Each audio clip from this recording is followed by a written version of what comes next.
ஆண்டவரும் இரட்சகருமான இயேசு கிறிஸ்துவின் ஈடு இணையற்ற நாமத்தில் அன்றன்றுள்ள அப்பம் வாசகர்களுக்கு எங்கள் அன்பின் வாழ்த்துக்கள்.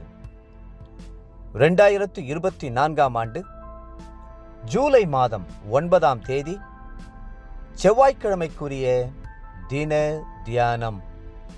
இன்றைய தலைப்பு கனத்துக்குரிய பாத்திரம். 2 தீமோத்தேயு 2:21 சொல்கிறது, ஒருவன் தன்னை சுத்திகரித்துக் கொண்டால் கனத்துக்குரிய பாத்திரமாயிருப்பான்.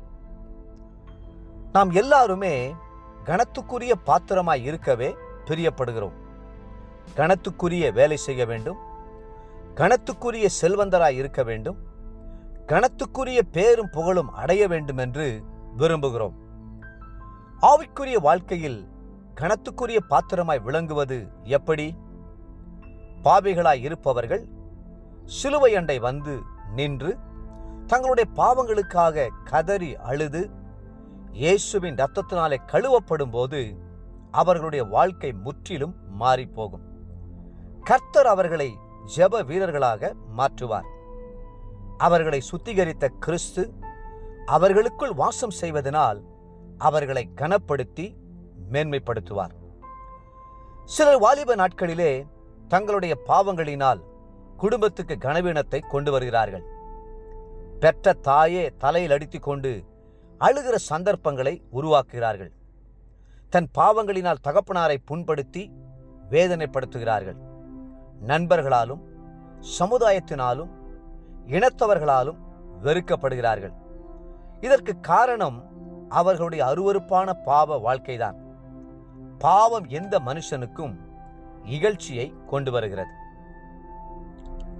ஆனால் வேதம் சொல்கிறது 2 தீமோத்தேயு 2:21, ஆகையால் ஒருவன் இவைகளை விட்டு தன்னை சுத்திகரித்துக் கொண்டால் அவன் பரிசுத்தமாக்கப்பட்டதும் எஜமானுக்கு உபயோகமானதும் எந்த நற்கிரியைக்கும் ஆயத்தமாக்கப்பட்டதுமான கனத்துக்குரிய பாத்திரமாய் இருப்பான். அன்று எருசலேம் நகரத்திலிருந்த ஒரு சிறிய கிராமத்தில் ஒரு கழுதை கட்டப்பட்டிருந்தது. அதற்கு எந்த விதமான மதிப்பும் இல்லை. ஆனால் ஒரு நாள் இயேசு அதன் மேல் அமர்ந்து பவனி வந்தபோது அந்த கழுதைக்கு பெரியதொரு மதிப்பு ஏற்பட்டது. அது நடக்கிற இடத்திலெல்லாம் வஸ்திரத்தை விரித்தார்கள், மரக்கிளைகளை தரித்து போட்டார்கள், எங்கும் அலங்காரம். அந்த கழுதையினுடைய காதிலே ஓசனா என்ற இனிமையான பாடல் பாடப்பட்டது. அந்த கழுதைக்கு அப்படிப்பட்ட கனம் கிடைத்ததற்கு காரணம் அதன் மேல் இயேசு கிறிஸ்து அமர்ந்திருந்ததுதான். கர்த்தர் உங்களை கனப்படுத்தி மேன்மைப்படுத்த பிரியப்படுகிறார். கர்த்தர் உங்களை கனப்படுத்த வேண்டுமானால் நீங்கள் கர்த்தரை கனம் பண்ண வேண்டும். அவருடைய நாமத்தை உயர்த்த வேண்டும். அவரை குறித்து சொல்ல நீங்கள் வெட்கப்படாதேயுங்கள். கர்த்தர் சொல்லுகிறார் 1 சாமுவேல் 2:30, என்னை கனம் பண்ணுகிறவர்களை நான் கனம் பண்ணுவேன், என்னை அசட்டை பண்ணுகிறவர்கள் கனவீனப்படுவார்கள்.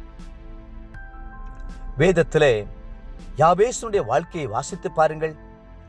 யாபேஸ் என்று சொன்னாலே துக்கம் நிறைந்தவர் என்பது அர்த்தம். அவருடைய தாய் அவரை துக்கத்தோடு பெற்றாள். ஆனால் யாபேஸ் வாலிபனான போது அந்த துக்கத்தில் தொடர்ந்து மூழ்கி போக விரும்பவில்லை. கர்த்தரை நோக்கி ஊக்கமாக ஜெபிக்க ஆரம்பித்தார். அவர் வேண்டிக் கொண்டதை கர்த்தர் அவருக்கு அருளினார். யாபேஸ் தன் சகோதரர்களுக்குள்ளே கனம் பெற்றவனாயிருந்தான். 1 நாளாகமம் 4:9. தேவப்பிள்ளைகளே, ஜெபிக்கிற உங்களை கர்த்தர் கனப்படுத்தி மேன்மைப்படுத்துவார். இன்றைய நினைவிற்கு ஏசாயா 43:4, நீ என் பார்வைக்கு அருமையானபடியால் கனம் பெற்றாய், நானும் உன்னை சிநேகித்தேன், ஆதலால் உனக்கு பதிலாக மனுஷர்களையும் உன் ஜீவனுக்கு ஈடாக ஜனங்களையும் கொடுப்பேன். இன்றைய வேத வாசிப்பு காலை யோபு 38, 39 மற்றும் 40ஆம் அதிகாரங்கள்.